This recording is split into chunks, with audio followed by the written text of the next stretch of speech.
Killer Kids. Then to now. Part 1.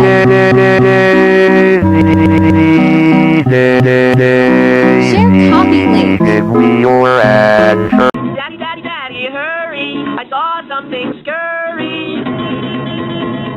Son, what's all this screaming for? You're gonna wake the neighbors next door.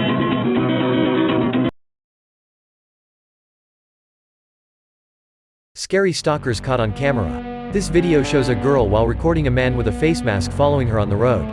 Initially, she thought that he might be someone walking in the same direction, so she slowed down to let him walk past her, but the guy slowed down with her. For 45 minutes, the girl walked in circles around several blocks until she arrived at a skating park and approached a group of strangers. She asked them to help her and told them what was going on, finally getting rid of the man when someone tried to confront him about his actions. This man convinced a 12-year-old girl that he was a 300-year-old werewolf, and then they murdered her family. This happened in Alberta, Canada in 2006. Jasmine Richardson was a wholesome Catholic school honor student until she met 23-year-old Jeremy Steinke at a mall. Soon after this, the two of them began chatting online. Jeremy called himself the Soul Eater and wore a vial of blood around his neck. Jasmine's parents found the chats between the two of them and grounded her, but she still managed to sneak out and be with Jeremy. He wrote her love notes via email, one of them saying, "You are a sight for sore eyes. I miss you more than killing people. Can we get together and kill people together?" After her parents learned about that conversation, they took her computer away and began going to family counseling. After this, Jasmine seemed to be calming down, so her parents gave her her computer back with a stern warning to stay away from Jeremy. On April 23, 2006, a 911 call was placed by Jasmine's neighbors after a young boy had shown up on their porch.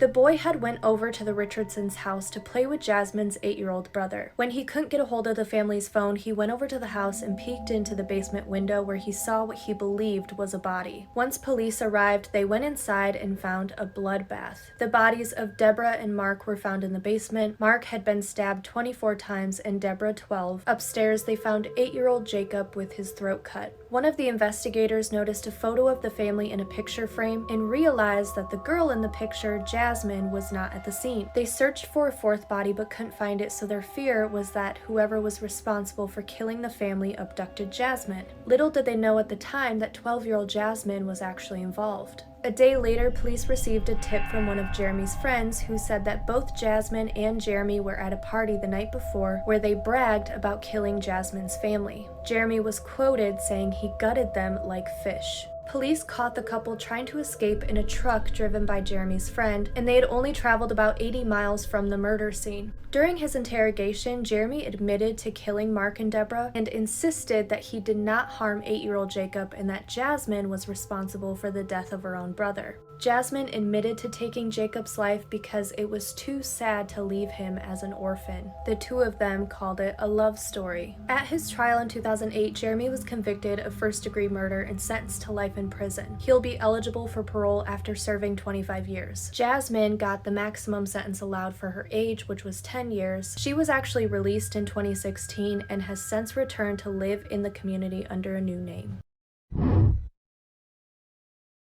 What you doing if you came across this guy?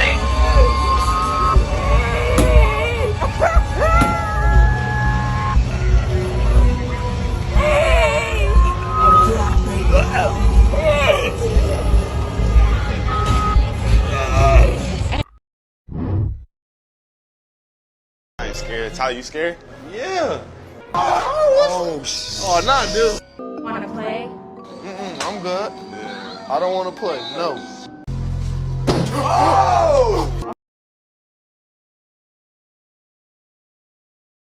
I have a white-eyed kid story time. This story was submitted by Mahik.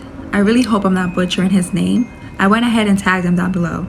When he was about 8 years old, he was at home with his mom and 2 sisters. They were all sitting around in the living room when they heard a knock at the door. This happened at exactly 8 p.m.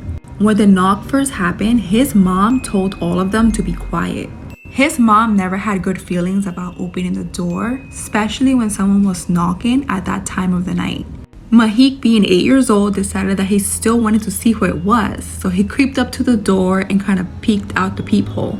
When he looks out the peephole, he sees a young girl standing there. She was probably about 6 years old, pale skin and short hair.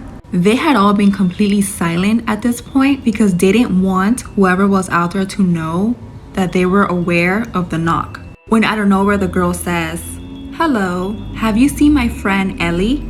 We were playing hide and seek and I haven't found her yet. Is she hiding in your house or maybe your backyard?" The whole family still remained silent.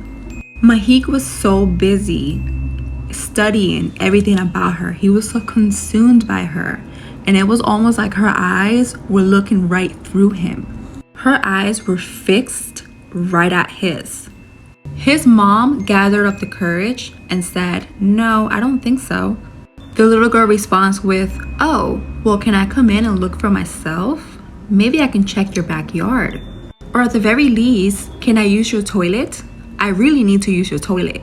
His mom responds with, "Sorry, someone's using it. No." The girl just stood there for a solid 20 minutes without moving, without speaking, just standing there, waiting. This continued on for a week. This girl kept coming back to the house. Soon after, Mahik's grandmother grew very sick. She could not stop vomiting. Once Mahik's grandmother passed away, they never encountered the girl again. I feel alone, I'm on my own, nobody knows the way I feel inside. Why do I feel so empty? Free but I feel so guilty. I feel alone, I'm on my own, nobody knows the way I feel inside. I don't know pleasure, I've been under pressure. People around me tell me that they care, but I don't wanna lose my treasures. I don't trust easily what you think of me, I'm afraid.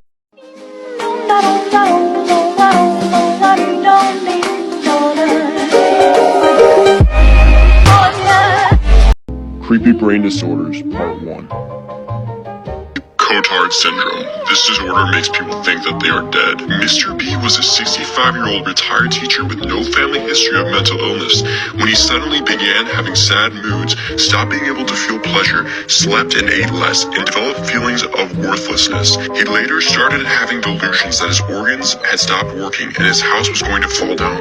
After he attempted suicide, he started believing he was actually dead. This man suffered from a condition known as Cotard Syndrome, or walking corpse syndrome, in which a patient thinks he or she is dead.